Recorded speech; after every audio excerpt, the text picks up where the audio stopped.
Hello, everybody, and welcome back to the Patriots Real Time Podcast. I'm your host, Theo Diesenhaus, and today we have our first of hopefully, maybe many solo shows. Today we will be diving deep into days 5, 6, and 7 of Patriots training camp. I am finally back from Florida, so I was able to go to days 6 and 7. All three of those days were in pads, so it was a good first 2 days for me to go to those practices. But I kind of just want to get into it, just talk who are the players that stood out. We're going to have 3 up, 3 down. I'm going to go day by day, give the general notes.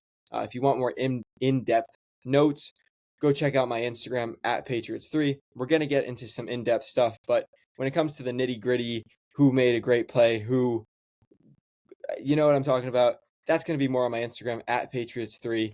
Follow my ex at Theo Diesenhaus for more of that stuff. But if you just want to run down what's going on, how do I stay in the loop? This is the podcast for you. Let's just jump into it. Day 5. I want to start with the player of the day, Kyle Williams. People were talking about, I was talking about on this show with Austin, our last podcast. Kyle Williams is wide receiver 7. Andrew Callahan had the quote. It went viral. I mean, from what I was hearing, like I said, I was in Florida. I wasn't there. He was wide receiver 7. He continued to look like wide receiver 7, although, as we'll get into later on day 7, he did get a rep with Drake May in the ones. He unfortunately did not take advantage of it. But regardless, he had a great day with the twos. He made 2 outstanding catches, one of which I'll show you in a second. But you love to see it from a guy like Kyle Williams, a guy who had done nothing realistically in his career during training camp. Obviously, he had the 3 touchdowns in the regular season. That matters more. But during training camp last year and so far for the first 4 days of camp, he had done nothing. And then day 5, he said, I am here. And unfortunately, it was the 1-day flash, as I'll talk about later. But to me, still impressive to see. Let's just take a look at this one-hand catch. So yeah, here you go.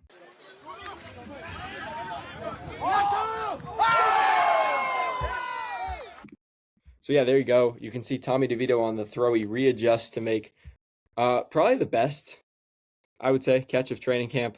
And then the very next play, I don't have this video, but the very next play, Efton Chisholm goes up over the top of Mike Brown, who I have a take on. I have a developing take on Mike Brown. But good catch by Chisholm, good catch by Williams. And this competition has gotten really good. What else happened on day 5? Well, honestly, that's kind of it, to be honest with you, from the bigger topics. The offensive line obviously had some one-on-ones. Will Campbell, the offensive line dominated. They looked really good. Campbell went 4-0, I want to say, or 2-0 or something like that. He went, I guess you could say, undefeated. But here are the passing stats. Drake May went 7 for 8. They did not do 7-on-7. DeVito 5 for 7. Then Morton continues getting the least amount of reps, but continues to have the highest completion percentage. And I did air quotes below the the camera. And I say completion percentage because he's getting 3 reps, right? Who cares? 100% on 3 reps, 90% on 7 out of 8. It's not 90%, but whatever that is, I'm not a math guy. On is more impressive than 3 for 3, 5 for 7. DeVito has looked better than I had thought just watching him at practice these past 2 days, but still not obviously coming for Drake May's job. All right, so let's move to day 6, which was the second day in pads and the first day for me at training camp. AJ Brown. That is the headline from that day. He made a bunch of catches, one which was a deep ball, a double move on Christian Gonzalez down the right sideline.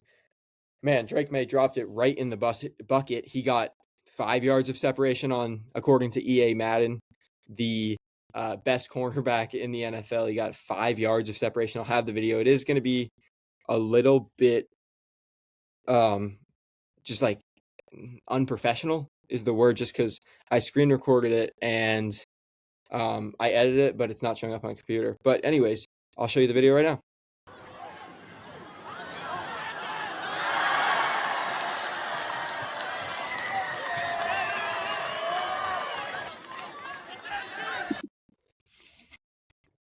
So there you have it. A.J. Brown making a catch, not necessarily a crazy one-handed catch that like we've seen him make, which I also have another catch from this day that I'll show later, a few seconds. But A.J. Brown, the story of the day, caught a bunch of touchdown passes, also caught a few touchdown passes on day 5. I forgot to mention that. He was the player of the day for both those days. So here is the other touchdown catch. One of probably, actually it could have been just these two, but this was one-on-ones. Nice catch over Craig Woodson. Drake May really dropped it in the bucket. That was not one-on-ones, that was 2-on-2s. Really good throw by Drake. Nice catch. We'll debate if he got his feet in bounds. Craig Woodson said no. Christian Gonzalez, you can't see it off camera, but I was sitting right there. He was saying no, he didn't get his feet in bounds, but doesn't matter. It's training camp. I know Eagles fans really cared about that. Great day from A.J. Brown. I'll throw up the passing stats. Drake May in 7 for 8, 11 on 11s. He was 11 for 11. I know I said A.J. Brown was the story of the day. Drake May might have been at that, honestly. What a day he had. Like I said, did not miss a single pass in 11 on 11s. Looked sharp. Tommy DeVito, on the other hand, 3 for 4 in 7s, and then 7 for 12. Not great.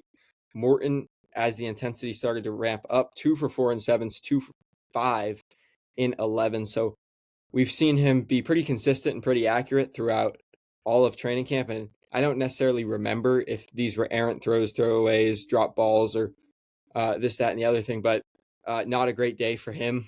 Did get more reps as it was a more high-intensity day, for the quarterbacks. But not a great day from him. And then, Lomu, 0 for 4 on one-on-one reps in the trenches. This is from Mark Daniels. I actually have the tweet right here. Oh, it's not working. There we go. Sorry about that. I thought he looked better in full team drills, but I had Caleb Lomu 0 for 4 in 1v1. So tough day from the rookie. Don't panic. Don't worry. Lomu is probably not going to play this season. I shouldn't say probably not, but he's not going to be a starter. It's not a Will Campbell situation. It's not a Caden Wallace situation from the years past. He's not going to start week 1 unless Morgan Moses goes down with an injury. It's not the plan, so he's going to have time to develop. And even though he had the bad day 2 of pads, day 6, not a career-defining moment, just something to note because 0 for 4 is bad. Like I just did say, nothing to worry about. You still have to acknowledge 0 for 4 is bad. But then again, it is what it is. All right, we move to day 7 now, and Gabe Akis has returned. The big news. Don't want to bury the lead. Gabe Akis misses the entire spring, misses 6 days of the summer, not even a full week, and he's back and he's running over outside linebackers coach Mike Smith.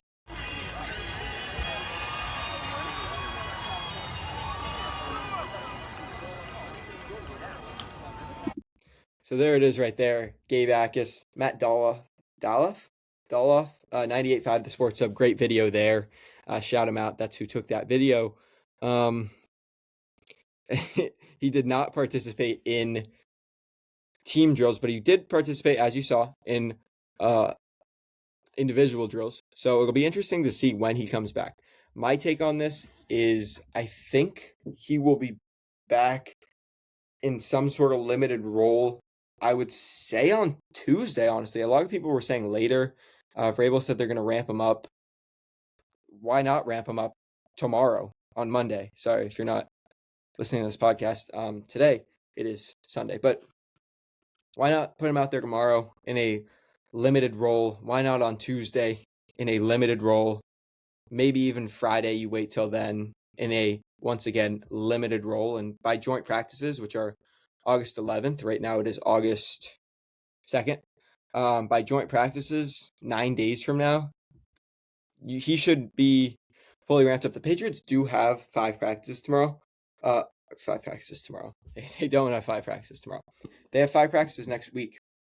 All 5 days, obviously. They get the weekend off, and then they get, I think they have a practice on Monday, and then Tuesday is the joint practice. Anyways, only 3 of those practices next week. 4 out of the 6 I just mentioned, no, 4 out of the 7 I just mentioned are open to the public. So people like myself, people that really want to enjoy training camp, there will be practice on Wednesday and Thursday. So stay locked in for all the coverage on Wednesday and Thursday, but you will not be able to go. Just a PSA out there, just a heads up. Don't even remember what I was talking about before that. But let me just take a quick sip of water. Anyways, I was talking about Gabe Backus, but one of those days I expect him to be back out there, or not back out there, but in with the team. This is obviously nothing I know. I don't know more than you know about this, but I kind of expect him to be out there one of those days. Kyle Williams, I mentioned this earlier in the podcast. He got a rep with Drake May, and he got a target down the field. He beat his man, and unfortunately, he had a tough time tracking the ball. I don't know if it was a bad throw by Drake or a bad tracking job by Williams, but he was looking up in the sky, and this isn't an audio podcast, so you're going to be able to see me, but he was looking up in the sky. You can kind of see, and he reaches out with his both hands and it hit the left hand, bounced off. Not a great play. Didn't look too great. Del Pettis also hit him as the ball was making contact. He had a really good day. He picked off Drake. We also had some rest days. I don't think I included the rest days necessarily in the tweets, but it was Elijah Vera Tucker. It was Ramondre. It was Morgan Moses. All those guys were out there. A.J. Brown left the field early after catching a nice back shoulder. I can't determine if it's a back shoulder pass. I don't have the, what do you call it? The video. But when I watched it the first time, I was like, all right, back shoulder pass on Christian Gonzalez. I think my tweet was something like, with Christian Gonzalez blanketed on him. I worded it better than that. All over him. A.J. Brown readjusts and makes a back shoulder catch. I watched the video. I said that was not a back shoulder throw. It kind of just looked like A.J. Brown was running, obviously, and Drake May just threw it to the spot that he was at when he threw the football, which I guess is a back shoulder throw. But it looked like Brown stopped and Gonzalez was all over him, kept going a little bit. Maybe a little pass interference there. It wasn't called. It would have been ticky-tacky, but he was all over him. Good contact from Gonzalez, who continues to participate through pads. He was another one of the veteran rest days, and then Reggie Gilliam was the last one who was not out there. That's the second practice he's missed. But back to Gonzalez. He's been out there, and it's really impressive. I talked about the respect I'd gained for him. Like I said earlier, I have respect for Christian Gonzalez. He's a fantastic human. Fantastic human being. He's a fantastic football player, and he's a fantastic teammate, we've learned. So really, really gained a lot of respect for Gonzalez. And then Romeo Doubs had his best day. He caught 5 passes, mostly over the middle. The 7-on-7 ones were mostly short. The 7-on-7 ones were more medium targets, medium over the middle type of plays. Wasn't necessarily impressed with him, but thought his and Drake May's chemistry was a lot better than it has been on previous days, because he would catch one pass and kind of disappear after that. But he caught 5. He had an ankle injury. He had to get taped up. He was fine. He returned. He caught another pass, and then it looked like he was slow to get up. He actually fumbled, so maybe he was just upset at himself. But yeah, good day from Dobbs and good day from Del Pettis. Mentioned the interception he had on Drake. Wasn't necessarily a great play. It was kind of like the Ty Law interception in the Super Bowl, in a sense where it was a bad throw, or a throw that was right at the guy. And then Karan Prunty, another interception off. Well, this one was off Tommy DeVito. He had an interception off Drake May earlier in the spring, but you love to see it out of your 5th-round pick. A guy that, as we'll get into 3 up, 3 down, I have another cornerback on this list who was solid last year, contributor for them. I have him on the down list. So can Prunty take that guy? Obviously, I'm talking about Charles Woods, the infamous Chucky Trees. Can Karan Prunty, the 5th-round pick out of Wake Forest, take his job? That's a big question I have going into the dog days of training camp, as Alex Barth says. Can he do that? Yeah, that's pretty much it for my 3-day recap. That took 15 minutes. Impressed with myself. My first solo podcast in, I think, since the Super Bowl. But yeah, let's get a sip of water here.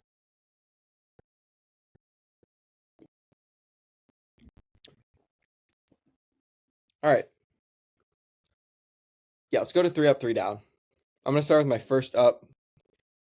And I really should just have tight ends, the rookie tight ends. But I put Raritan, getting open consistently, playing with the ones, things that you love to see from your rookie tight end, 3rd-round pick, catching touchdowns left and right. And I wrote an article about both rookie tight ends, Tanner Arkin and Eli Raritan. I think, I don't think, I included a quote. This is not a quote, but I included the quote from this. Eli Raritan says things are slowing down for him. Said it's night and day from the spring. The quote was very similar to that. But you love to see it from a tight end, like I said, slowing down, was dropping passes in the spring, heard some stuff about that, and now he had one drop on day 6, I want to say, but from day 5 and 4, and from day 4 through day 7, he's been largely really good. Tanner Arkin, I mentioned him, didn't make the good list, but he probably should have. He's also been playing with the ones. That is unheard of. You're 7 days into camp, and at this point you were 5 days into camp, and you got an undrafted free agent tight end playing with the ones. And maybe that says more about the Patriots' depleted tight end room. Maybe it says more about Tanner Arkin. Reggie Gilliam had a great quote. Sorry about that. A great quote on him. I don't have it in front of me, but it was something along the lines of, yeah, Tanner's a dog. He's a physical player. This is not me trying to remember the quote, but he did have a nice block on Draymond Jones. He's a physical player. He caught a ball in the flat, put a shoulder into Christian Gonzalez on a Drake May broken play. So really, really liked what I've seen out of both of those guys. But I have Raritan on the good list. And Tanner Arkin, will throw you on as my almost made the good list. Always have that. If you listen to this podcast at all during last season, I'd have 3 guys made the good list. Austin would go with his 3 guys. And then I would say, yeah, I also have 7 other guys that almost made the good list. And it's Del Pettis had this one block. Why would Del Pettis be blocking? I don't know. But anyways, next, I already talked about this a lot, so I'm not going to talk about it too much. But the Bay Brown connection, how could you not have it on here? They've looked so much better. They had the deep ball. They had the one in the end zone. They've connected on probably 5 or 6 touchdowns throughout the last 3 days, maybe more. How could you not have that? And then I already talked about this. Karan Prunty, I forgot I included this on my good list, or else I wouldn't have talked about it so much. But he had the interception. He's fast. He ran a 4.45 40-yard dash, second fastest rookie that the Patriots took. I guess they didn't really take many. It's cornerback's obviously not a skill position, but positions like that, they kind of address the trenches and tight end and linebacker. So they didn't draft a receiver. Prunty was the only corner they drafted. They didn't draft a safety. I just said that, didn't I? And no, I said they didn't draft a wide receiver. And they drafted Jam Miller, who was the fastest player that they drafted. Shout out Jam Miller as well. But he also could have made the good list. I had him on the good list last time too. I think he's a fringe, almost making the good list player for both times. I don't think I should have had him on last time. I don't think he should be on this time, but he's a guy probably less than Tanner Arkin that should be on the good list, but a guy that could be on the good list. And I don't think, I've been at 2 of the 3 practices. A lot of people have been at all 3, and I think everybody at all 3 would probably say, yeah, he should almost be on that good list. Yeah, Prunty, really liked what I've seen. Had the interception, like I mentioned, about 100 times.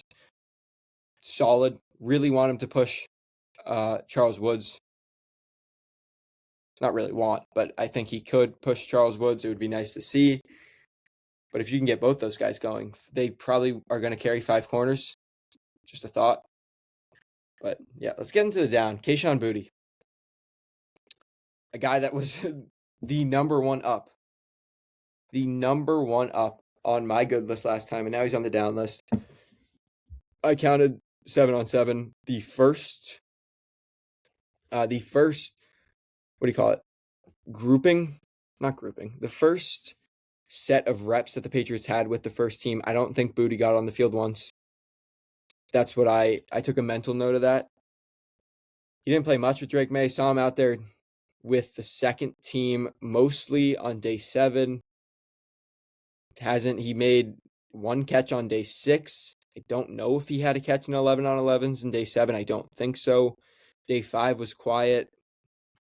It's not a down list in the sense of this guy is suddenly the 7th receiver, but it's a down list in the sense that if this guy isn't absolutely showing out every time he touches the field, he might not be on this roster. He's not getting cut, but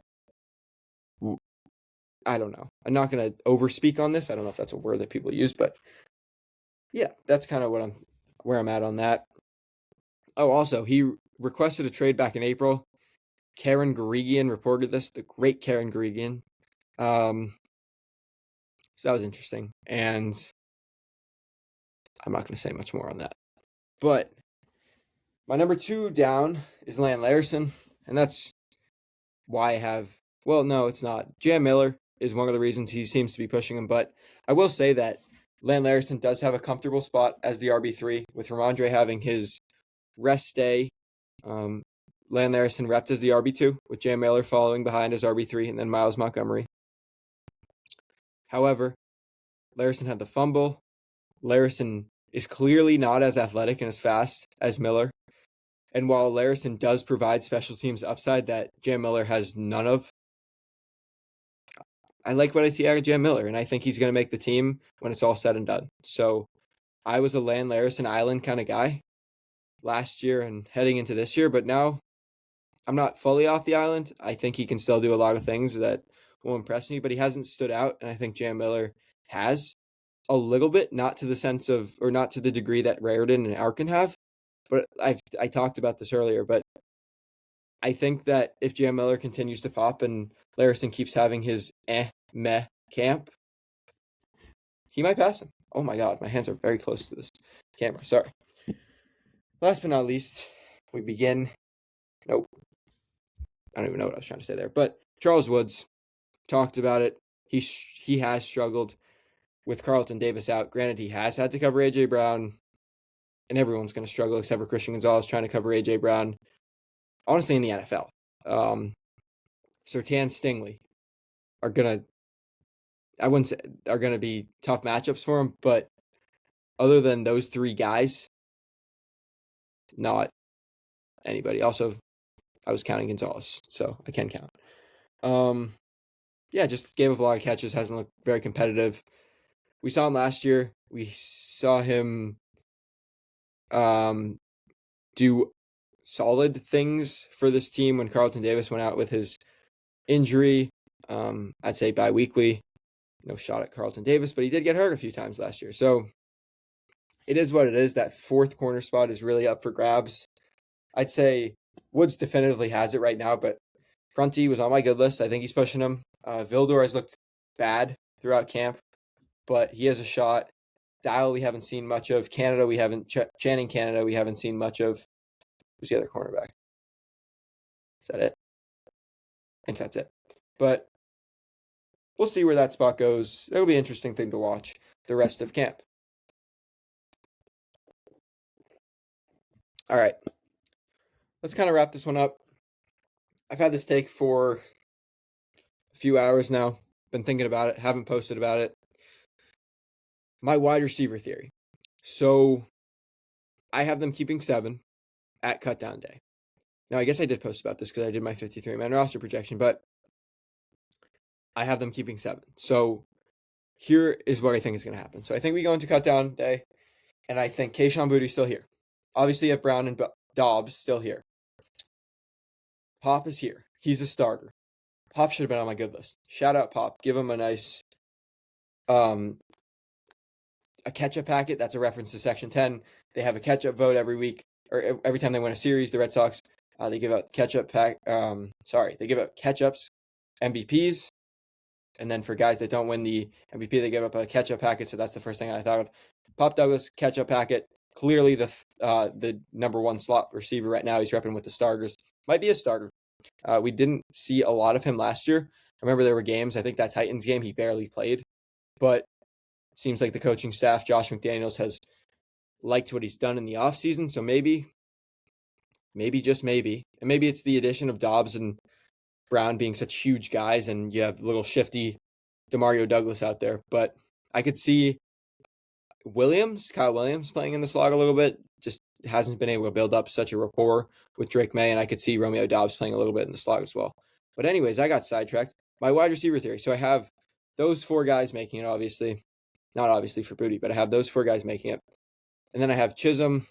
Hollins is going to make it. There is a little doubt in my mind. I could see a scenario where Hollins gets cut, but not a likely one. And then I have Kyle Williams making the team. So those are 7 guys that make the team. Now, I want to talk about guards. And you may be thinking, how does this relate at all? So I think the position where the Patriots have the least depth is guard. And Evan Lazar, I have not watched the trenches at all. Evan Lazar, well, during team periods I have, but during one-on-ones haven't, just been looking at the reporting. It's hard for me to see where I am. And there's one-on-ones going on right in front of me. So Evan Lazar mentioned that Ben Brown has looked bad. Didn't come out and say those words exactly, but he was hinting at it. So you don't have any depth behind Ben Brown. And I haven't heard things about John Darius Morgan. I haven't heard great things about Jacob Rizzi. Andrew Ruprich and Mekhi Butler are guys that are on the practice squad last year. I know Butler was, but I'm not sure about Rupcich. I'm pretty sure he was, though. Yeah, I'm pretty sure. Anyways, doesn't matter. Do you really want those guys to be your fourth string guard? Caden Wallace went down with an injury as well. He's looked fine from what I'm hearing. Nothing great, nothing bad. So my thought process is you keep 7 receivers. And then come cutdown day, you keep your 3 guards. You keep Elijah Vera Tucker, you keep Mike Onwenu, and you keep Ben Brown. Now, I think either Efton Chisholm or Kyle Williams comes down with the Foxborough flu. They place him on the non-season ending IR, and this is assuming there's no injuries. They place him on the 4-week IR, and that opens up a roster spot. You're not going to have 52 guys on your 53-man roster on August 28th, cutdown day. I believe it's August 28th. You're going to have 53 guys. Maybe you place a Kyle Williams. Maybe you place an Efton Chisholm on your phantom injured reserve. I don't want to call it that. And you go out and you say, hey, maybe there's a guy on waivers here that we like at the guard position, and doesn't necessarily need to be a guard, but I think they're actually pretty deep at all the other positions. Maybe there's a guy out there. We need a 4th guard. We need a guy that can play center, because if our center gets hurt, Ben Brown's our backup center. And that means if a guard gets hurt, we have to put Caleb Lomu in there, which is a guy that's played tackle and is a rookie. So I think they go out and get a guard. Now, we saw them do this last year, a little bit of a different situation as they were trying to trade Kendrick Bourne, so that's why they kept him on the roster. But they kept 8 receivers at cutdown day, and then the next day they had 6. They kept Kendrick Bourne, they kept Javon Baker. So my thought is, why not do that again? And the larger take, or the more thought out take, is you get to the season, Kayshon Boutte plays the first 6, 7, 8 weeks of the season, whatever it is, until the trade deadline. And you see how things are going, and maybe a guy gets hurt. Maybe you have to bring your Efton Chisholm back from the IR. Maybe you have to bring Kyle Williams back from injured reserve if you choose to go that route instead of Chisholm. And if he gets hurt before week 4, then you roll with 5 receivers, which isn't bad unless it's Demario Douglas, because then you're going to have to put, I guess, and you put Chisholm on injured reserve. That would be the only bad scenario. But it is what it is for an injury. But anyways, you see what happens with Kayshon Boutte. You see how things are going. If he's not getting on the field, you trade him at the deadline. And so that's my wide receiver theory. That's what I would personally do in handling this wide receiver room. people have been talking. What's the tough decision? Who are you cutting? Who are you not cutting? Who's making this team? Everyone makes the team. You get Cam Dorner to the practice squad, Kyle Dixon to the practice squad. You get all 7 guys on the team in some capacity. Nobody hits waivers. Nobody hits free agency. And it is a great deal. So I think that's pretty much all I have on the wide receiver theory. But before I end this podcast, I want to talk about another wide receiver, Jalen Polk, the Patriots' second-round draft pick from just 2 years ago. 828 days from the time I'm recording this at, let's see what time it is, 8:06 p.m. on Sunday, August 2nd. Jalen Polk was drafted with the 37th pick in the draft that the Patriots traded back. He looked good in training camp. He looked good to start the first 5 weeks games of the season. He had a catch in every game. And then the Miami thing happened.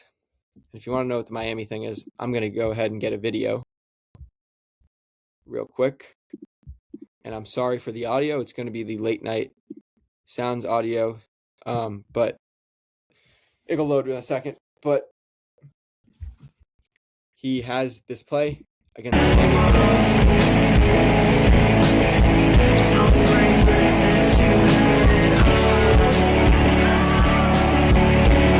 So he has the play against Miami where he not drops, but he doesn't get both feet in bounds. He posts on Instagram, Instagram. He posts on Twitter after the San Francisco game where he had a really nice catch, but it was ruled incomplete.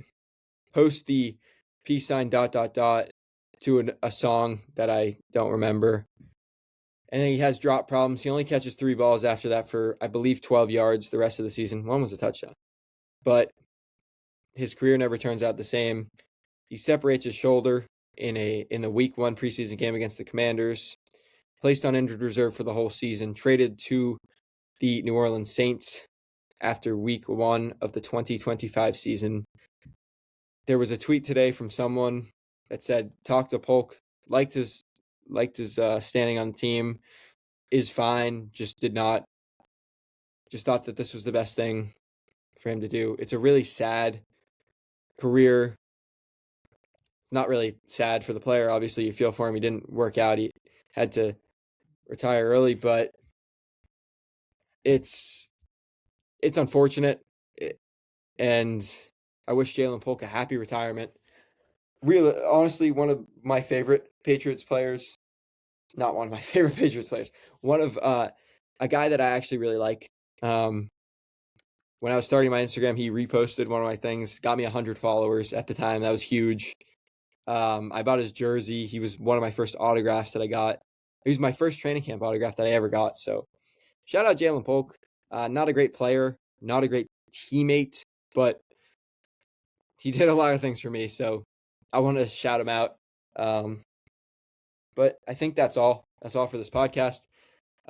We will be back 4:45 on Tuesday. Be there, be square. Austin Ray's words. And so that'll do it. Thank you guys so much for watching this podcast if you're still here. And I will see you on Tuesday for the next Patriots training camp recap.